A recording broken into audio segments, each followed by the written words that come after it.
Hello, everyone. Welcome to the Game Junk Podcast, episode 182, recording on Sunday, February 18th, 2024. My name is Frank. My name is Sean. My name is Andrew. And we will be breaking down the updates on the Xbox Business podcast for February 15th, 2024, and all the big announcements there, and more so the announcements that people speculated on afterwards. And we'll talk a bit about Helldivers II, which we've all played at this point.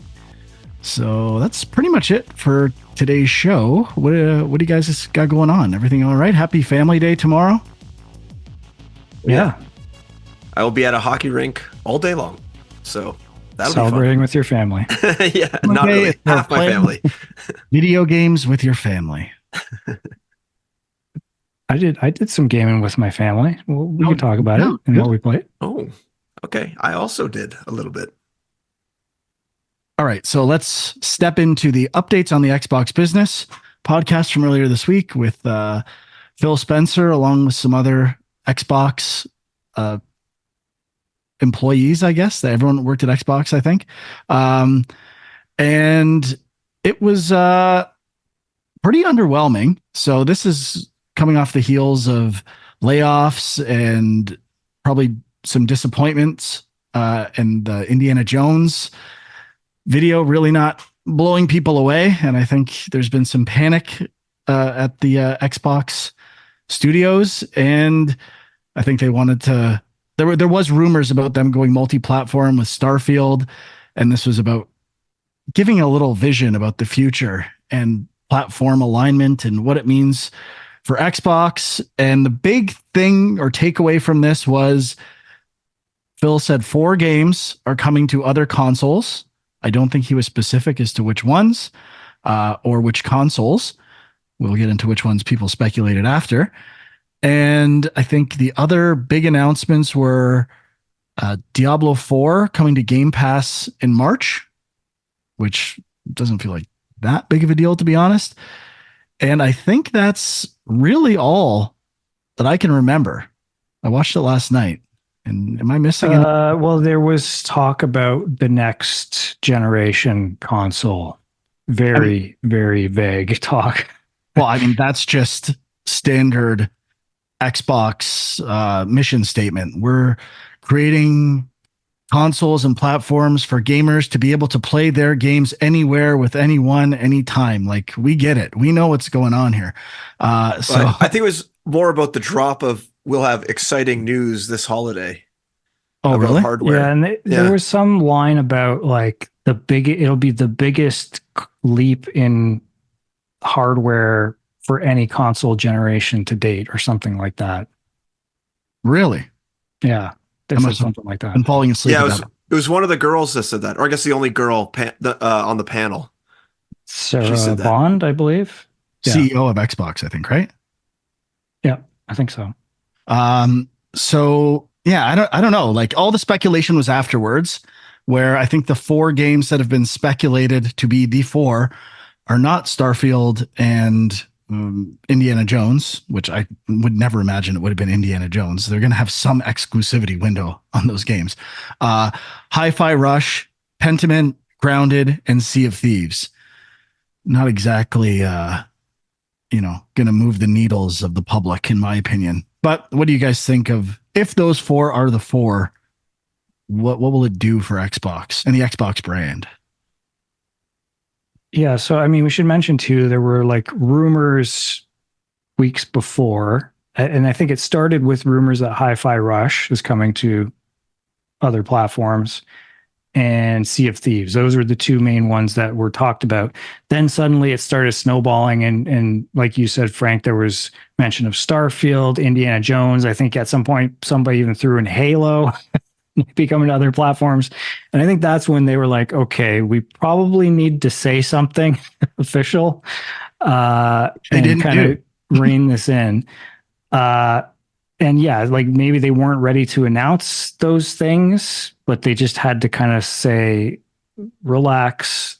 Like, a lot of these big things are not necessarily going multi-platform. We're just testing the waters, which makes sense. So I think ultimately there was a lot of panic, and like Xbox fans were getting angry, and like people were saying, "Oh, Xbox is throwing in the towel. They're done. They're giving up on this console generation, or maybe consoles in general." And that is not the case. But as for whether or not this is moving any needles out there, I really don't think so. But I guess the one thing that they are trying to do, which they mentioned in the podcast, is just let's throw a few things out there.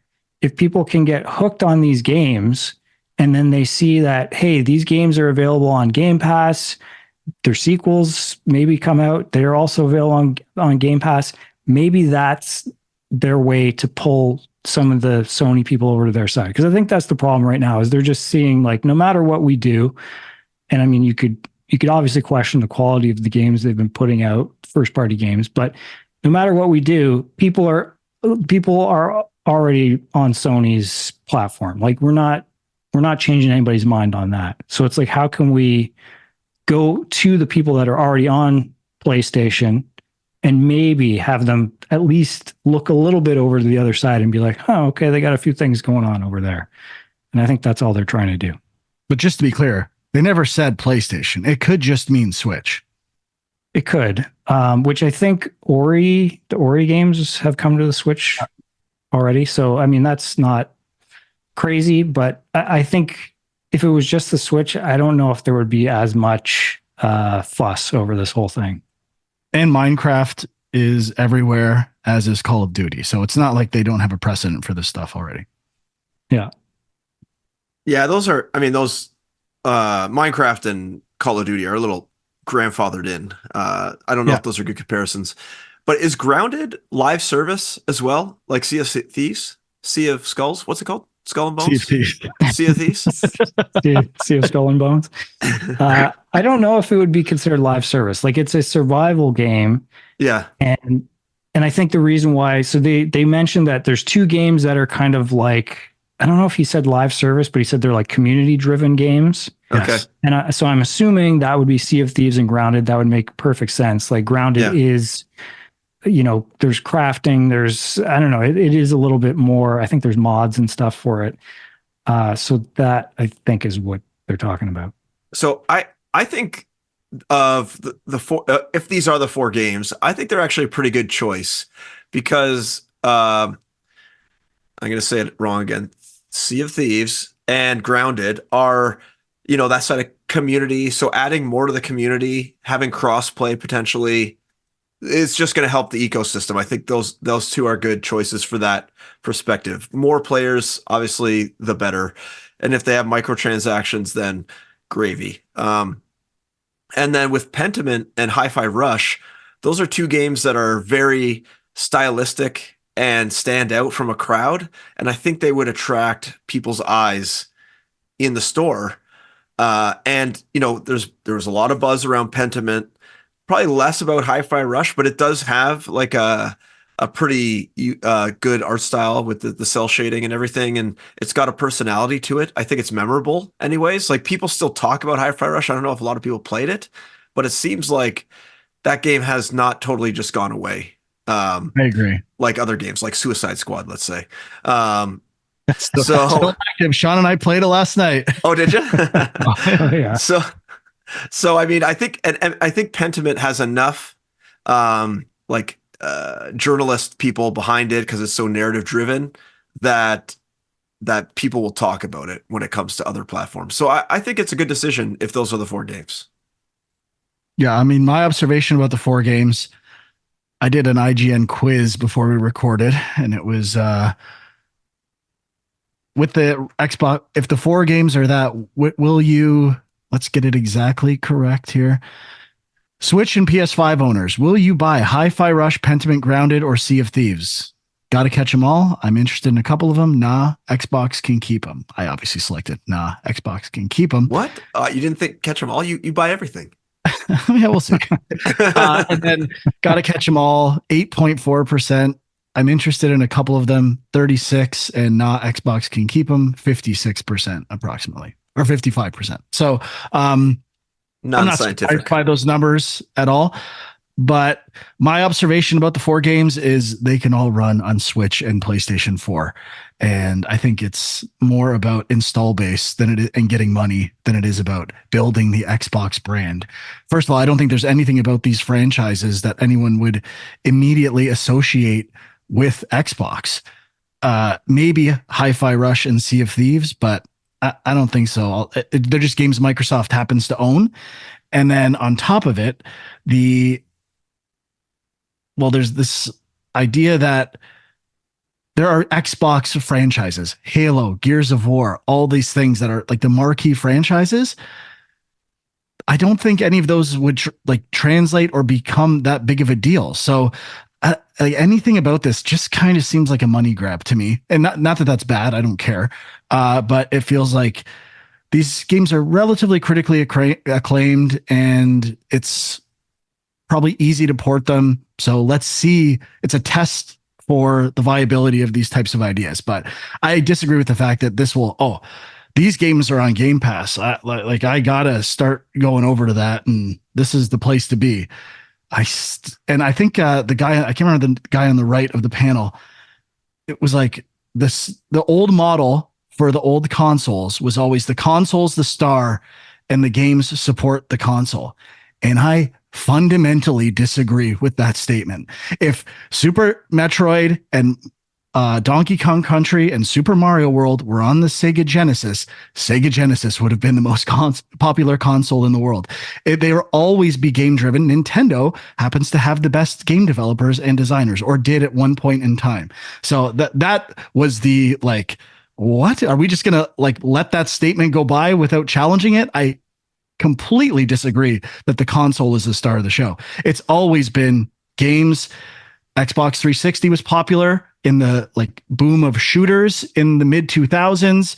Now PlayStation has crushed with games and narrative driven experiences for the last decade, along with Nintendo doing their thing. So it has nothing to do with the console being the star, and it never will. The question is, will games go we've heard about the one console future for a long time in our lives.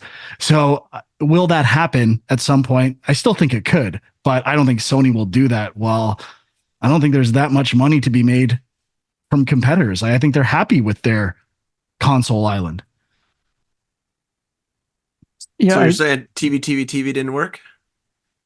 What? Sorry? TV. You remember that E3 where they're talking about Xbox One or whatever? The one console. Yeah, I mean that's basically the moment where sounds Microsoft got destroyed, and they still haven't recovered from that. I don't think. You know, it's. But I think I don't recall exactly what he was saying with that, but I think part of it was this podcast. Part of it was reassuring people that they're still making hardware. That they've got new hardware coming. They're not giving up on that side of things. So I think they were trying to get that across. And I don't know. I think they're Microsoft's a computer company. Of course they're if it goes to a consoleless future or something like that, they can put a computer in a box that looks good. Oh, they're always going to be software. They make an operating system. They don't make computers. Yeah, they do that too, right? They already do that. So how it's not that hard. Even they talked about in the podcast they have experience of making things backwards compatible with old computers and all. So it's just an opportunity for them that Sony doesn't have. But if they don't have games, no one's going to care. No one wants to go back and play. The demand for backwards compatibility, I still think is overrated. The people that say I can't play my PS3 games on PS5, I'm sure there's a small amount of people that really dislike that, but I don't think that that's a big economic thing. Just to chime in, I don't think it's necessarily about the backwards compatibility, but it is about being able to play your games on Windows. I use PC Game Pass a lot. And I think it's great that I could load up my Xbox One, play Sea of Stars, then load it up on my computer and be exactly where I am without having to do anything. I don't have to manually cloud save. I don't have to manually download anything. It's great. I mean, Steam does it, but it's only across computers. This is other consoles. I could, if I had a Series X going, same thing. I could do it on my phone with the cloud streaming, it's pretty cool that I can just pick up basically any device that I own and continue seamlessly where I ended up last time I played on whatever device I played last time. So I think it's pretty cool. Now, I don't think it's just Yeah, about playing with the old cross save, games sorry, with exclusively, the but with the cross save thing, I totally agree. Like, I just think it. Before we move on to exclusivity, I just think Sony or well, not Nintendo could, but Sony could very easily. I don't think that that's that hard to do, but maybe I'm downplaying the technical. There's ways of uploading saves and doing. I just don't think they want to, kind of thing. But anyway, sorry, you were going to talk about backwards compatibility. oh, I mean, I don't think they are. I don't think that's their big thing. I don't think the backwards compatibility. I think it's the play anywhere aspect of their brand right now that they want to really push. Um, and I think that's how they envision trying to get people in. Like, oh, you want to play, NHL anywhere? Like, go ahead. You want to play Madden? Like, I was playing Madden on my computer. I haven't played Madden on my computer in, I don't know, 15 years, whenever the last time they had PC versions of Madden going. So I think that's more of what they're pushing. I don't think it's like, I'm going to bring back these games from Windows and have them run on Xbox now, from the 2000, early 2000s or anything like that. It would be, kind of cool for people to do that. But yeah, I don't think that's their big push necessarily. I mean, they did mention it, obviously, so it is something, but I think I it's also see more, it like in general, people like in comments and uh, forums and stuff saying they want to be able to play some game from a long time. I just think that's which those what those games are actually in the comments for the podcast. I saw like I can't remember what game it was. We want to be able to play that. Like make it. They should have said this game is now backwards compatible. And I'm like what, 200 people are going to play that game that they already own. Like that gets them no money at all. yeah, yeah, yeah. And I think Sony kind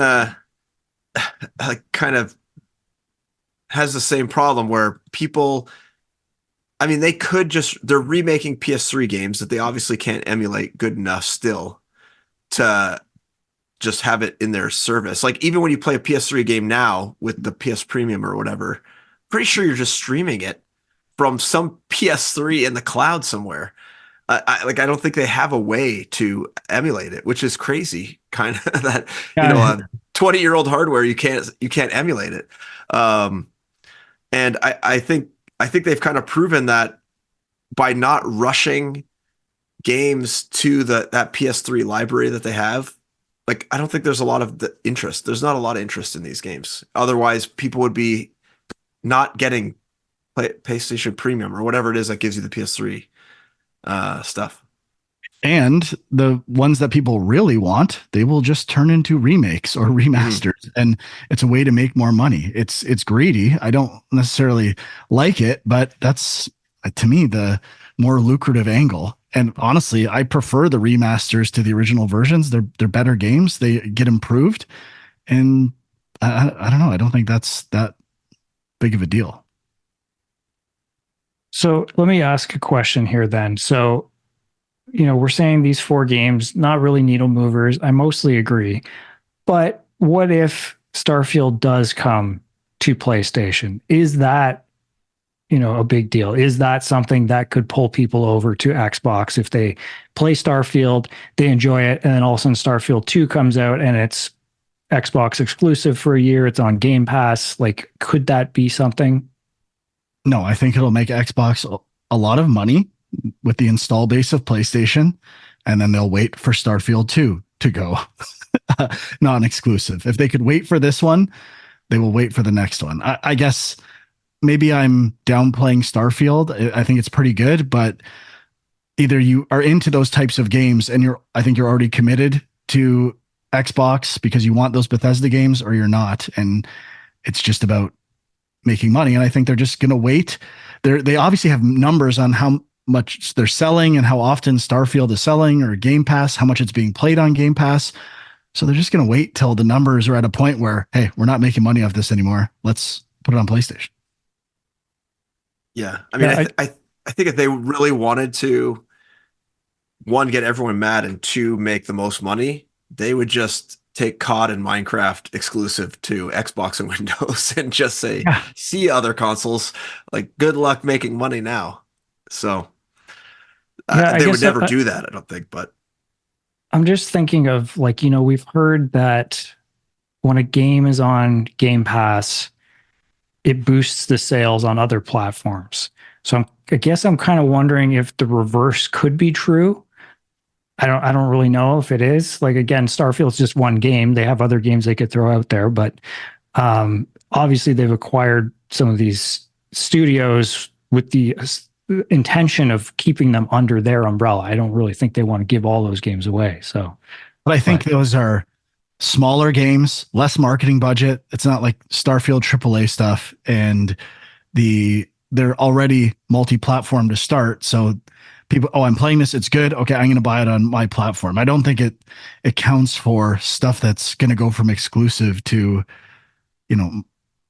on different consoles and services. I don't know. I also don't think the games are good enough. If Halo multiplayer, let's say, went to PlayStation and other things, I think that could be a good move. yeah, that's an interesting thought. That could happen. I mean, everybody kind of freaked out when they said Halo was going multi-platform, and I don't buy that Halo, all the main games would. Free to play, you mean, right? But no, yeah, like the free-to-play multiplayer, like you're saying, I hadn't considered that, and that's actually a great idea. So, yeah, I don't think it will. Like, I think the problem also with Halo is I loved Halo Infinite multiplayer. I played it like nonstop for 7 months, and then I missed like a daily challenge when I went away on vacation. I stopped my obsession. Like, was like, okay, I can let it go now. But it's I don't think it's that popular with other people, especially compared to other multiplayer games. But Palworld seems like it's doing quite well. I don't know if it'll last. But part of that is that it's on Game Pass too, so you didn't have to buy it. You just had access to it. So do these numbers even mean anything? I think that's what we're going to find out. These numbers based on Game Pass, don't forget, we all got like weird promotions to get embedded into it. Like I had it for free for 3 years. I finally canceled mine because it's not worth it cash wise to me.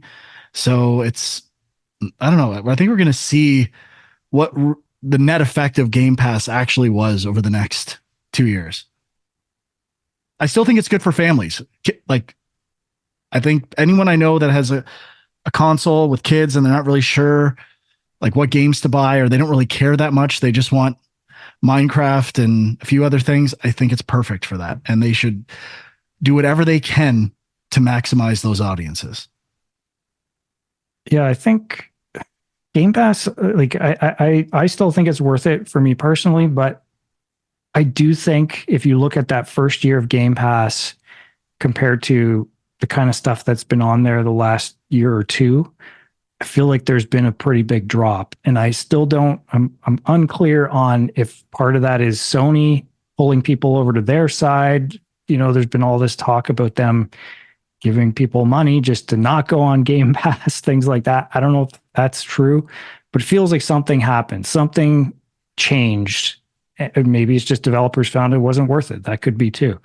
I don't know, but it just feels like all the promise of like all these cool indie games going on Game Pass day one, it kind of started to go away. Well, I think indie games are cool to us. I don't think it's where you make a lot of money. We love them. I tend to, lately all the interesting stuff is done in indie, but I don't know, does 80% of the population who plays games actually care about those things? I doubt it. Yeah, I mean, there's always games that break through, right? But yeah, like, I mean, the average person probably plays like what, a couple games a year, and it's Spider-Man and Call of Duty, or I don't know, like it's pretty, there's only a couple games that are going to be on that list. Well, the other maybe underlying thing is sports games like EA Access is on there with Game Pass, and like I don't think sports are nearly as big a deal as they used to be with kids. Like when we were growing up, sports games were the stuff that everyone played. They were like the highest selling games. We would play them all the time, and I just don't think they have the same pull with younger kids. They're into creative games and building, survival. It's not like, I mean, we might have been a certain demographic when we were kids, but I just don't think sports games are nearly as popular as they used to be. Yeah. I mean, it's a good point. I don't know if EA, like, there's still like stuff outside of EA, like MLB The Show and stuff like that. But like, yeah, I don't know. Are those big draws? I feel like they are, but I'd be interested to know the numbers on MLB The Show, which was the Sony franchise that went to Xbox, and I would think it did pretty well. And I think it's still more about the game than anything else. And people want to play a baseball game, so they bought it. yeah. All right. I think we've juiced this thing as much as we can. Yeah, I mean, it's obviously like I know a lot of people on the Discord and stuff were kind of like saying that somehow Microsoft disappointed both sides. Like the Xbox fans were like, okay, you didn't tell us anything new and you didn't really reassure us. And then the Sony fans were like, you didn't give us any games that we actually cared about, which is kind of true. But I think it really, the rumors kind of got out of control and it just got blown out of proportion. Yeah, I don't think we really captured that feeling that this was a nothing podcast. I don't even know what it was supposed to do by the end of it. It was just supposed to reassure people and tell them that, hey, Halo is not going to PlayStation anytime soon. Like, we're trying a few things. That's it. But even if it, like, why even squash that? I don't even get it. Like, let people think that. Maybe it'll get people excited about Halo or Googling Halo. Like, why even try to extinguish any talk of Xbox? All this did was like throw water on an Xbox fire that I don't even think was that bad. We're speculating. Let people guess. Let people, do whatever they want with these ideas. And then when you have something good to say it. Don't know people like it's exactly what you said. People said on the Discord, like this isn't a big deal. Yeah, I think there's a couple things. Like, I think it made it seem, the rumors got to a point where it made it seem like Xbox was, like I said, throwing in the towel. And I think they did not want that perception out there, the idea that they're admitting defeat or anything like that. So I don't think they wanted that out there. And apparently a lot of Xbox fans, Xbox streamers, people like that were actually saying, I'm done with Xbox. So I think that had them a little bit worried too. So they just kind of needed. I never heard any of that. Yeah, people were like, I mean, whatever, like it could have been clickbait stuff, or I don't know how serious people were, but they were like, you know what? Like Xbox supporters were like, I've been defending Xbox for years and saying that this is the ecosystem you should be in. And now they're just going to give it all away to another platform. And people were angry about that. I don't know why they should care, but yeah, if they kind of have that tribal mentality of the console war going on, and they just didn't want Sony to get what they thought was so great about Xbox. Okay, so it was more, the anger was not about this announcement, it was leading up to the announcement. That's why or the podcast, that's why they did it. Right, yeah. Which is weird to me. Like, if it's the best and you think it's the best, who cares if these particular games, you think that console experience is the best? There's no need to be upset about this.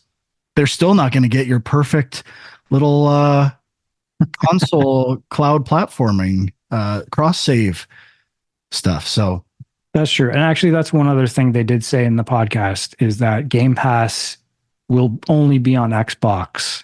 I know we've speculated, like, could it come to Switch or even could it come to PlayStation? It sounds like they're saying, no, that's definitely not going to happen. Yeah, I kind of agree with what Huck said before. If just make Call of Duty exclusive and Xbox becomes huge. I know that's part of the lawsuit and all that stuff, and I don't think it's possible, but I still don't understand why they can't do that if they want. It's so weird to me. I feel like they could do enough exclusive stuff, like whether it's like DLC that's only on Xbox or spin-offs that are only on Xbox. Like, I think they could come up with ways to do it, but yeah, I don't know. Okay, let's move on to what we played. the biggest thing and the biggest game in the world right now, out of nowhere. Absolutely incredible. Blue Haze wins again. And that kind of fed into the why isn't Helldivers 2 on Xbox kind of thing. It's because it's produced by PlayStation Studios and published by them, so it'll never be there. uh, and that's what happens when you make good games. You make a lot of money off of them. It's enormous. The servers are going down all the time. They've put server limits. I've been playing all week. You guys just jumped in for the first time. Huck, what was your initial experiences like with Helldivers? I started off playing and I jumped into just a solo kind of run against the robots. So I don't know if we mentioned it last time. There's kind of the robots and the bugs you kind of fight against, and got my ass absolutely kicked so badly. I was like, I must be doing something completely wrong. I don't know how to play this game really yet. So then I backed out, kind of like looked around the world map, decided to move around. I can't remember how I did it, but I ended up finding sort of like this open game that I just joined with 3 other randos. And then we were fighting the bugs, and it was super fun. Super fun to play with people. I found like the calling in what do they call them? Stratagems. Smagma. The smagmas. The stratagems. Those things are really cool. I think they're really well balanced. Now that I'm kind of getting the hang of it, strategically dropping down like a resupply node, super important. Using the orbital strikes and all these other things that explode the enemies is really neat. It's a really neat game mechanic and it ties into the lore of the game. Also, the obvious blatant ripoff of Starship Troopers is amazing. It's just absolutely amazing. Every time they're like, for democracy, I just chuckle every single time that they're like, we're killing stuff, we're pro-democracy kind of thing. It's just hilarious to me. What else? The multiplayer aspect, I was actually really impressed with. I had no voice chat on, and the map, being able to pull up the map, although a little cumbersome at first, and being able to place down a waypoint and have that kind of broadcast out to all your teammates is super cool. I'm sure a lot of other games do it. I don't know of any off the top of my head, but I think it's a really easy way and creative way to communicate what you're going to go, where you're going to go. Because in some other games I've played, you just like run off into no man's land. You have no idea where a guy's going. This way, you kind of say like, "I'm going here," and then you usually just all go wherever that person says, because no one really knows where to go, anyways. And I like that the procedurally generated maps have little bonus things as well. So if you want to explore more, you can. I like that there's time limits on the maps, gives you an idea of how large they are, and sort of like the Gears of War extraction hole or whatever they call those things, where the bugs come out of. It's still fun. Like, it was fun with Gears of War. It's fun here. Throwing a grenade in there, closing those off. It's just a fun mechanic to do. It takes some skill, takes some strategy to pull off.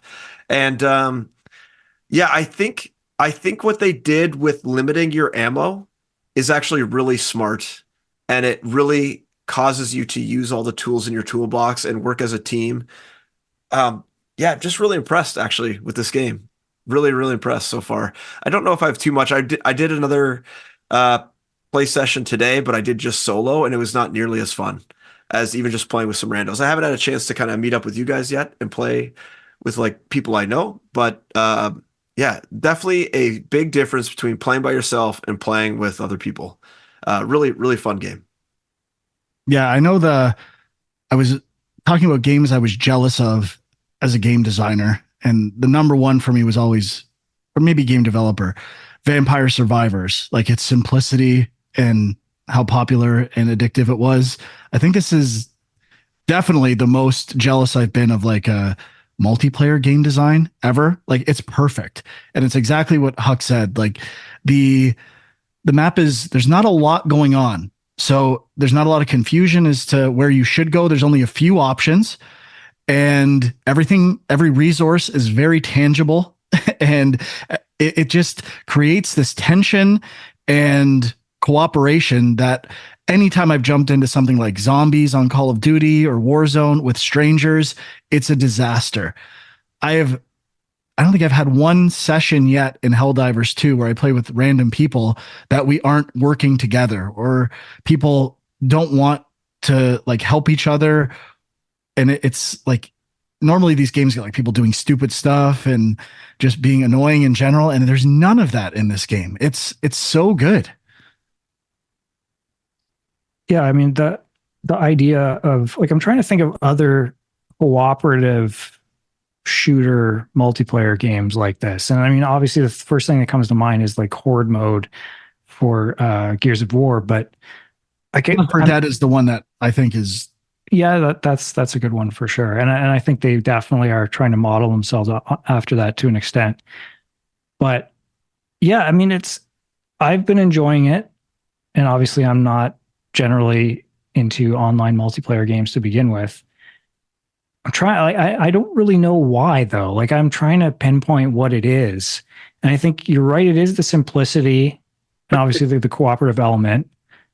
But it's outside the game too. Like the samples you pick up, there's like 5 economies. It's not confusing. Remember when we tried to play Back for Blood and it was all those cards, and like as soon as we stepped in the game, it's like mods and cards, and I'm like, oh my god, I'm already out. yeah, yeah, like it's yeah. I don't know. I honestly don't know. It's like when you're playing, you just want to keep playing, and there's enough variety in the types of objectives that are out there that you're not just shooting bugs. Like there's other stuff going on, and I think the procedural generation of the levels, like however that works, like that usually is a thing I hate, and it doesn't pan out well. But like with this game, it really works. Like it feels like every level is kind of different. It's a little bit like Starfield in the sense that you just land on a planet, and it's like you can see the elements they're bringing in they're bringing together to build this planet that feels like some of the other planets, but it also feels new and fresh, and you don't know what you're going to get every time you land, which is just adds a little element of fun, I guess. I don't know. I think on that point, they also, with the randomization and the procedural aspect, is like everything is not too far away from you. So you're never just like running forever. You're actually, you land, you can see an objective, you land near an objective. Usually you can strategize, okay, I'm going to kind of take this route to like hit all the things I need to do, or if there's multiple objectives. And then kind of like as you're wandering, you'll find those other little things, and you can kind of zoom in and out on the map so you can see everything. And I never feel like I'm running for an excessive amount of time to get to any new objective.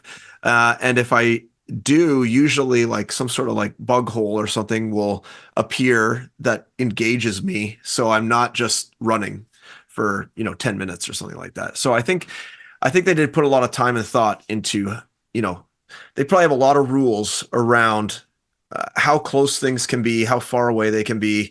If, 2 main objectives are a certain distance apart, throw something else in there. And I think they've done a really good job. Yeah, everything about this game that impresses me comes down to simplicity and elegance. It's not a simple game. It's hard, and there is a learning curve, but I think also the pace you unlock things makes it like to go back and buy stuff in the ship. You can't buy that much after one match. So you usually get one new thing, experiment with it a bit, and then you start to get the flow. I was never overwhelmed other than by hordes of enemies, not by the systems of the game itself. And there is a learning curve, like knowing how reloading works, and the dive in particular was the thing. Like, why can't I dodge? I'm getting hit by stuff. Like, I don't know what I'm supposed to do.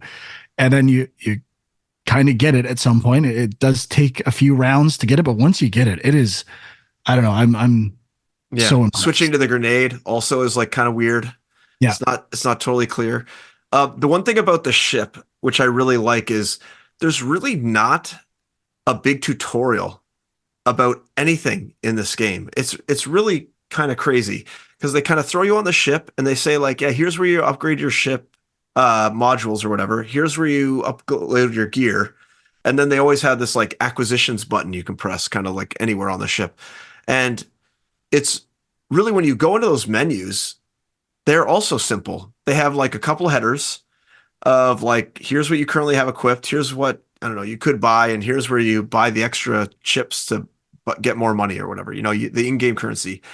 And it's really not like when you go into those submenus, it's just one list, and it's like, here's what everything costs.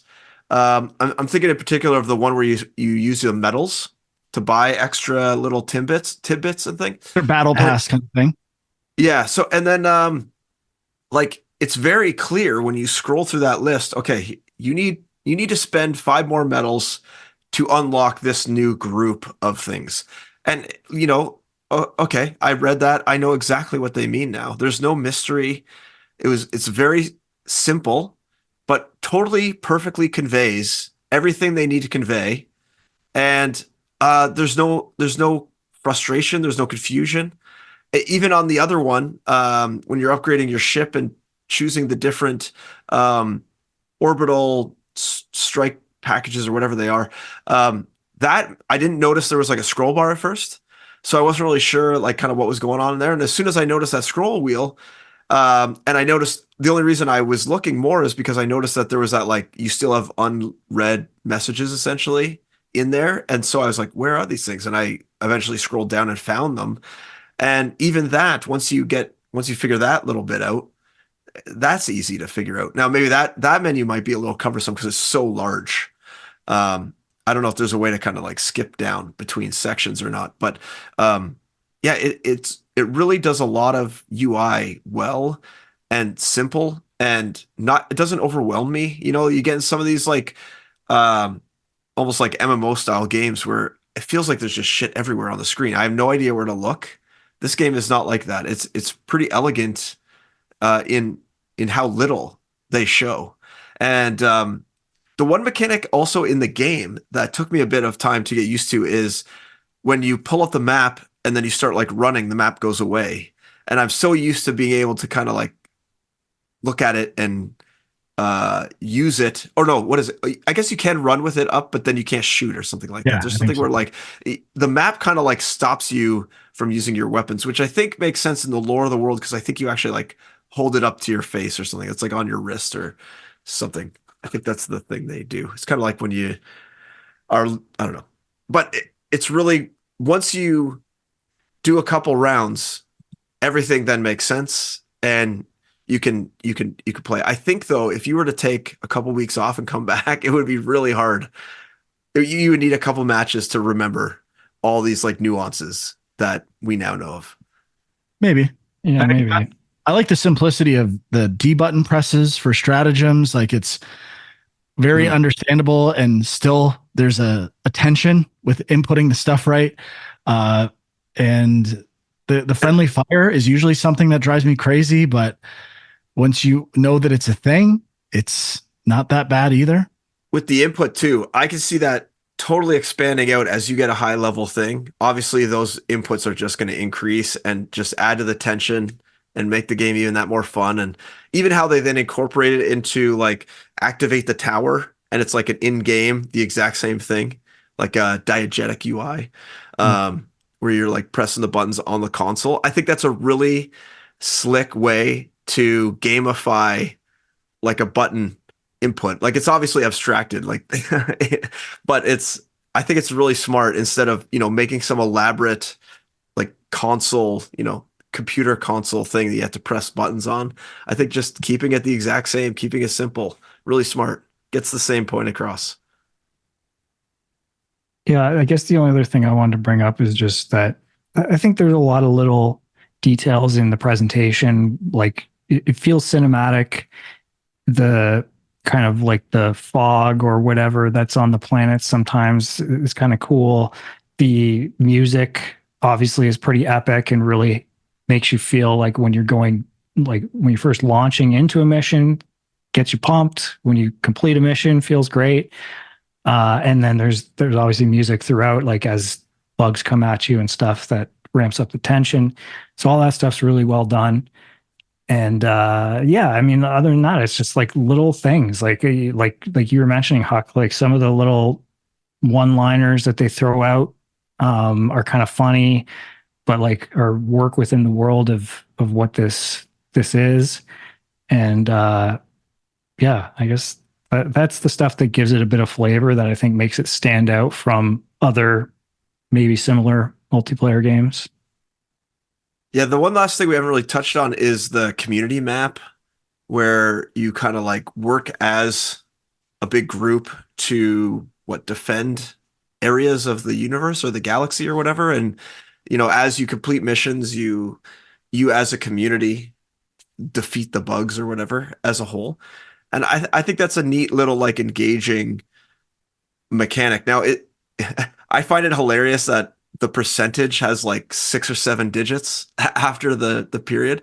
So it's like this, you could do something and have it move up like 1/1 millionth of a percent or whatever, which is it's pretty funny. But I think it's it'll be interesting to see how they do with that, and if it evolves into anything, or if people stay engaged with it. Like right now, I don't really follow what's going on in that community aspect, but I can see them doing, seasonal whatever, like kill Yeah. these big things, and everyone's got to focus on that kind of thing. Or doesn't Fortnite do like big events and like Final Fantasy 14 and all these games? They do like big event one-offs, WoW and all these things. I could see these guys just pushing in stuff like that, and almost like a raid or whatever in an MMO, and it being really engaging and getting the community involved. So I'm interested to see how they evolve that aspect of the game as it continues. Oh yeah, there's tons of room for expansion. They can have different new enemies and areas of the galaxy or whatever it is in the game, and it's or solar system. I'm not really sure, but it's the price point is like 40 US, 50 Canadian. I'm sure they're making way more on microtransactions, so they have captured something out there. I cannot believe how surprising this game is, like from every standpoint. So yeah, I guess what do you guys think about the server capacity issue? Like, is that going to be a problem? Like, I feel like this weekend is, a big weekend for them where I think it's really starting to snowball. Friends are telling friends, everybody wants to play this game. And now people are loading it up and they just get a message saying server at capacity. Like, that's not good.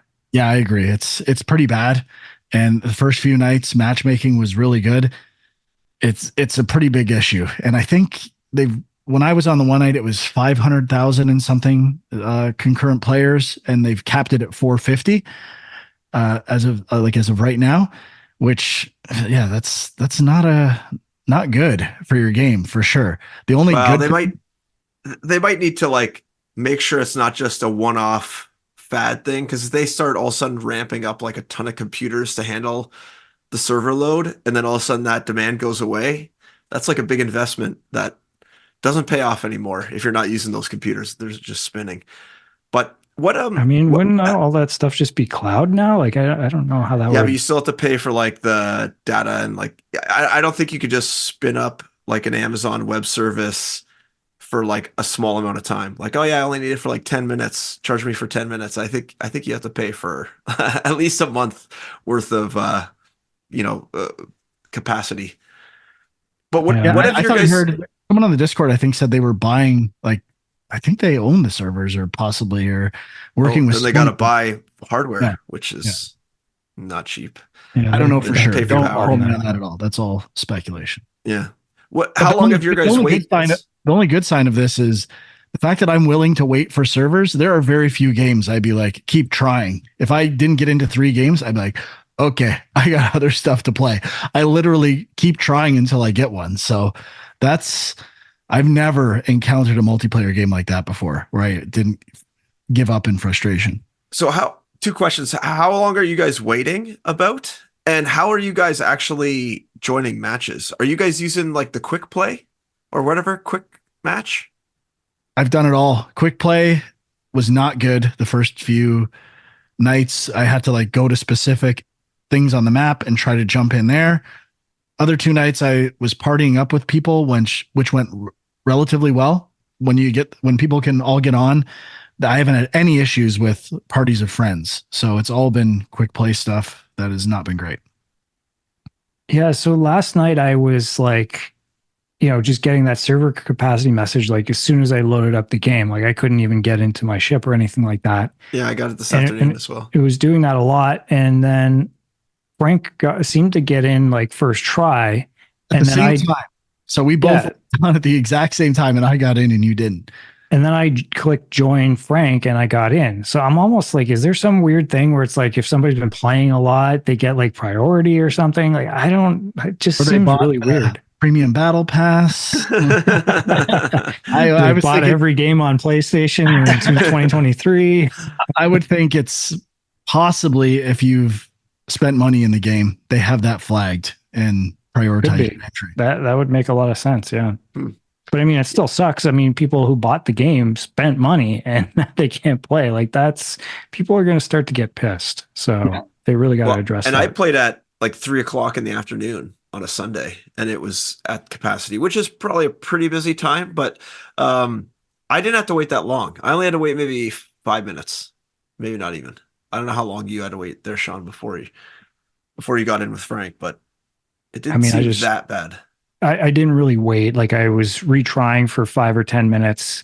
We gave up. We played Suicide Squad, and then we went back. And like I said, Frank got in right away. I joined him. It worked. So I don't know, but yeah, it's still that message is coming up for a lot of people. So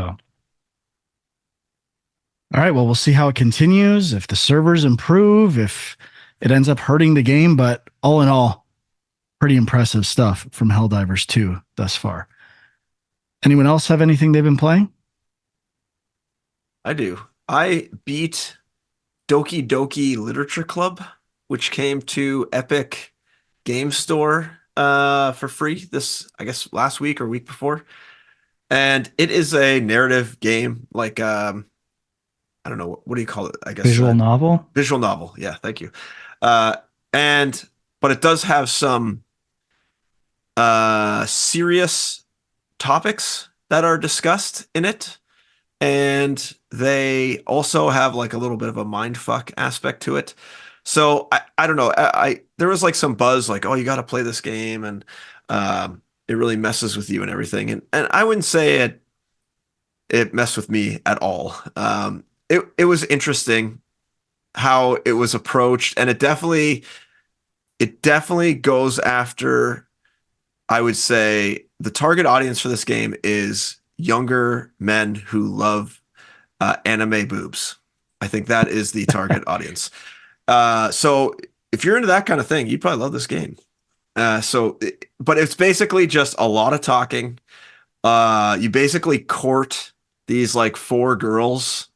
You join their literature club and you write poetry to them. And basically there's like a little game mechanic where they give you a list of, I think it's like 8 words at a time. And you have to select a word out of these 8, 20 times to write a poem. You don't really actually write a poem.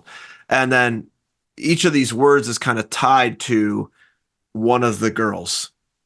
And so if you put one of their words in your poem, it kind of like makes the poem more interesting to them. And then you can kind of like, you go essentially on a date with like one of them, depending on how you do in these poems.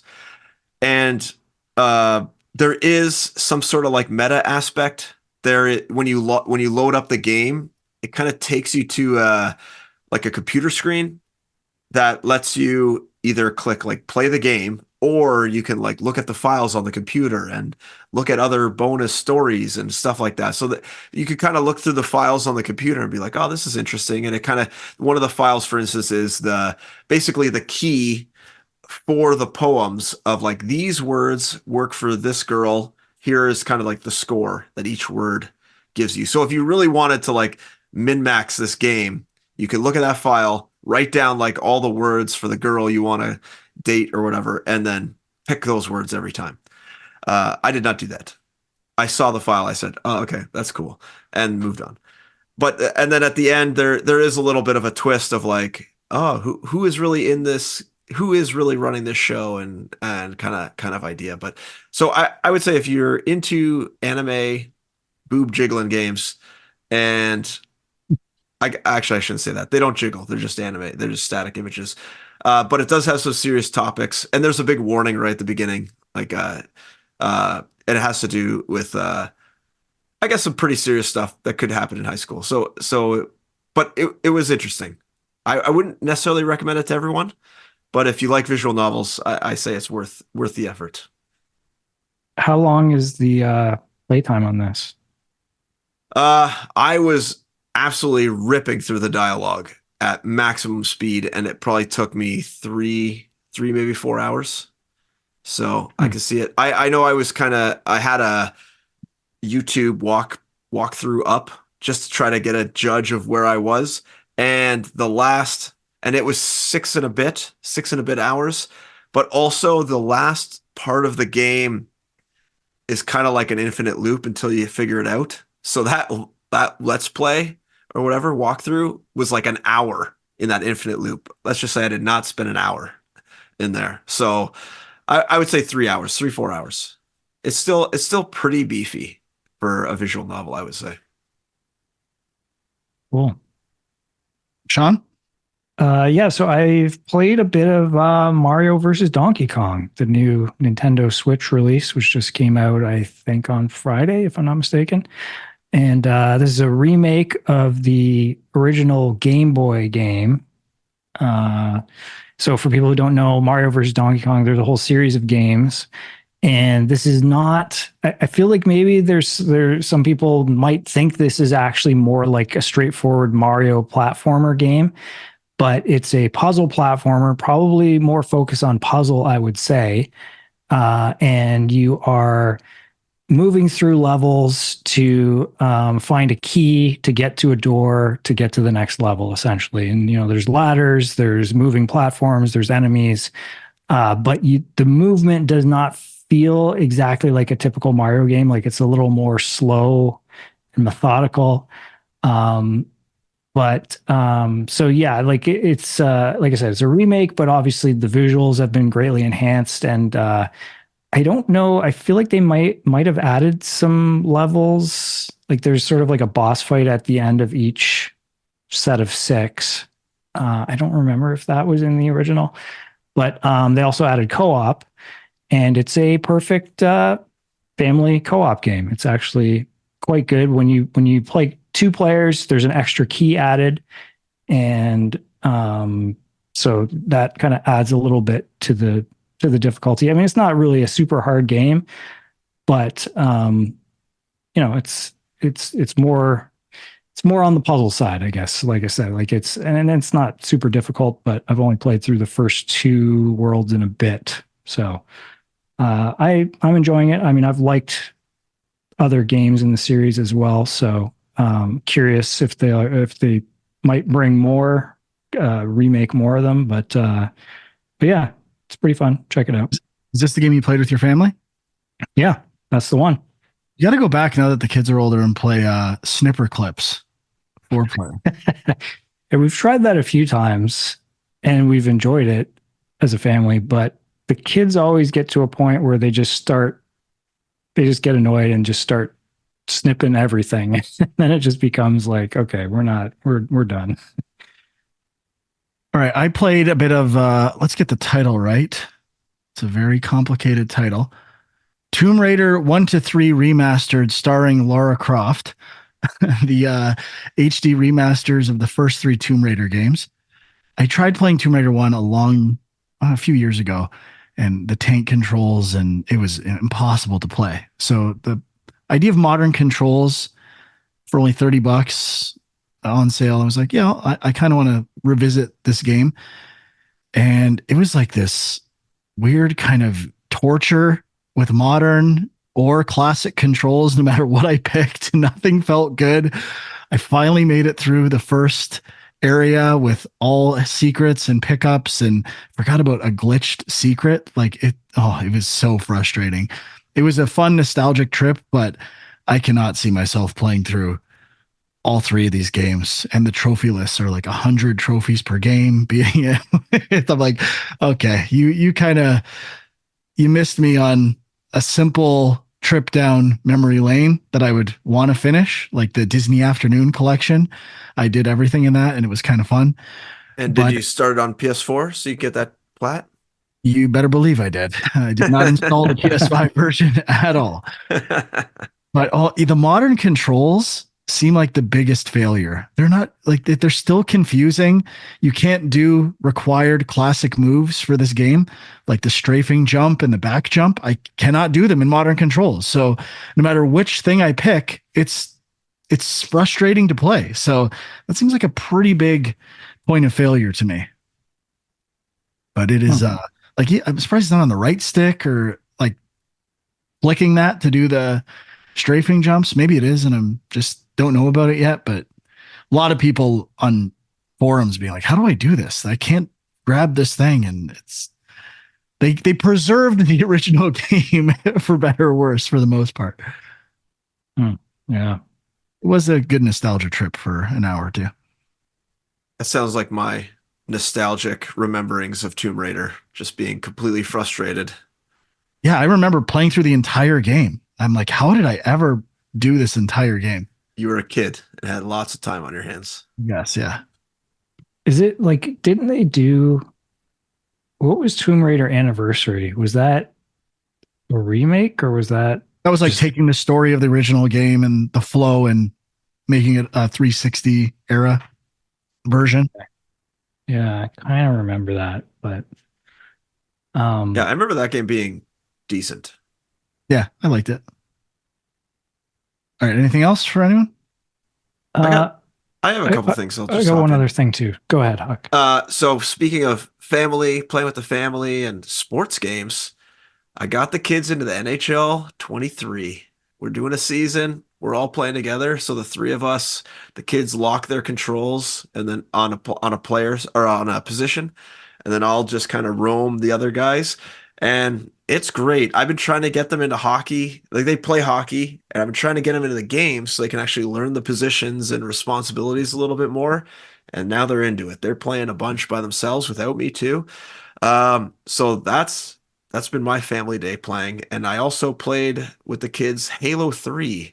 My older boy is deep into Halo, loves all the Halos. He's going through the Master Chief collection, playing them all. I don't know What how. about the show? You watching the Was that? show? You watching the show? No, no, TV not show? shown No. on the show. I don't think that's for kids. I don't think that's for I kids don't know. I've either. never seen it. All right, okay. I think Master Chief fucks, if I'm not mistaken. Really? I think so. Of course he does. So those are just like two little quick hit games. But the other game I've been playing, which I'm still enjoying, is still Final Fantasy 16. I'm trying to power through this game. I'm still probably only 4 or 5 hours in, but I'm really liking it. I'm liking the polish level. I'm still loving the combat. I haven't really gone to any of the like carrot quests that carrot hunting quests that Frank warned me about.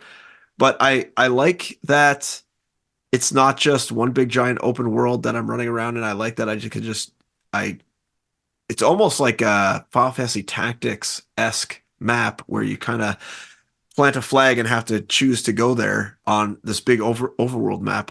And I like that I can return to my like safe home base hideaway thing and resupply myself.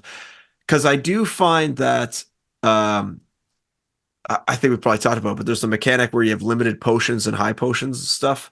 You can only carry, I think, 4 of each. Mhm. So you are limited in your healing ability. At least I don't have a character with any magic healing yet. And it could get pretty stressful in some of the bigger dungeony missions where I run out of potions and I'm not picking up any running around. So I'm a little worried I'm going to come across a boss and get my ass kicked. So far it hasn't happened. I did have one kind of stressful time where I had none, ended up winning luckily.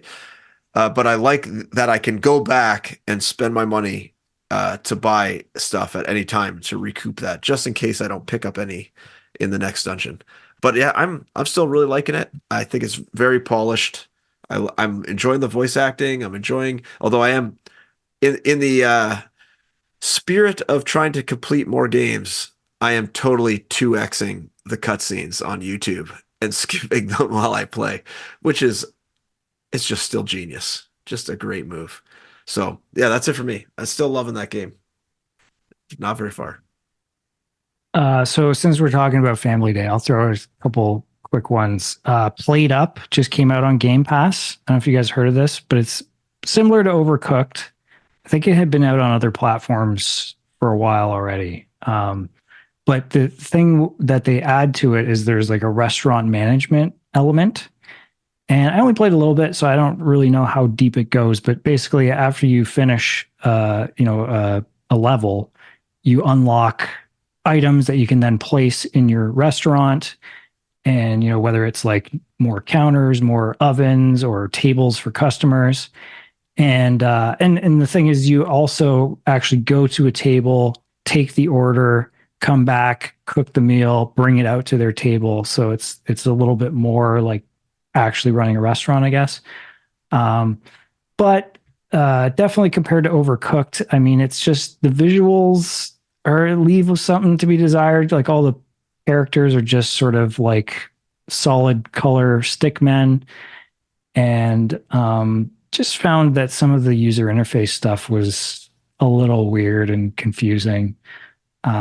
So it's one of those things where it's like, okay, if you've played Overcooked and you love Overcooked and you've done everything you can do in both of those games, you're looking for something else, maybe check this out. But it also feels like it's overcomplicating, something that Overcooked got so perfect. So It almost looks like a mix of Overcooked and Diner Dash mashed together.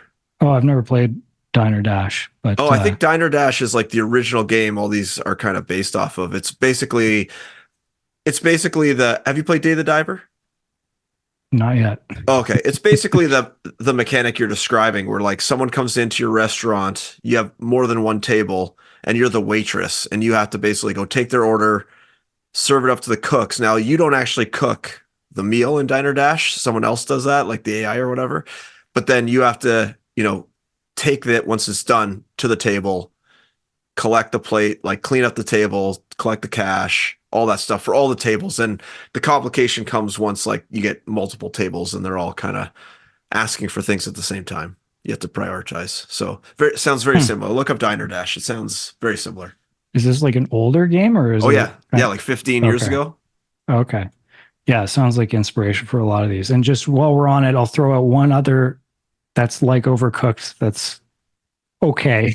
There's a game called Shakes on a Plane. And it's literally like you make milkshakes, different types of shakes for people on an airplane.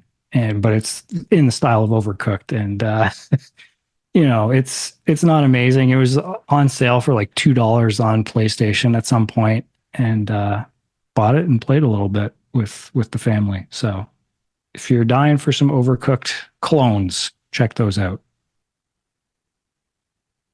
All right, we played a bit of Suicide Squad, but maybe we'll save it. See if we play a bit more. Yeah, it wasn't the best experience, but yeah, we got to play a bit more and see where it was rough. We got to get to that Green Lantern boss fight. Like that's what I'm curious about. All right, so youtube.com/Game Junk is where you can watch and leave comments if you'd like. Discord links are also on the YouTube version. You can find Sean on X at Film Junk, Andrew at My Angry Commute, and Equilibrium Sis. Thanks for listening or watching. We'll see you next time. Bye-bye.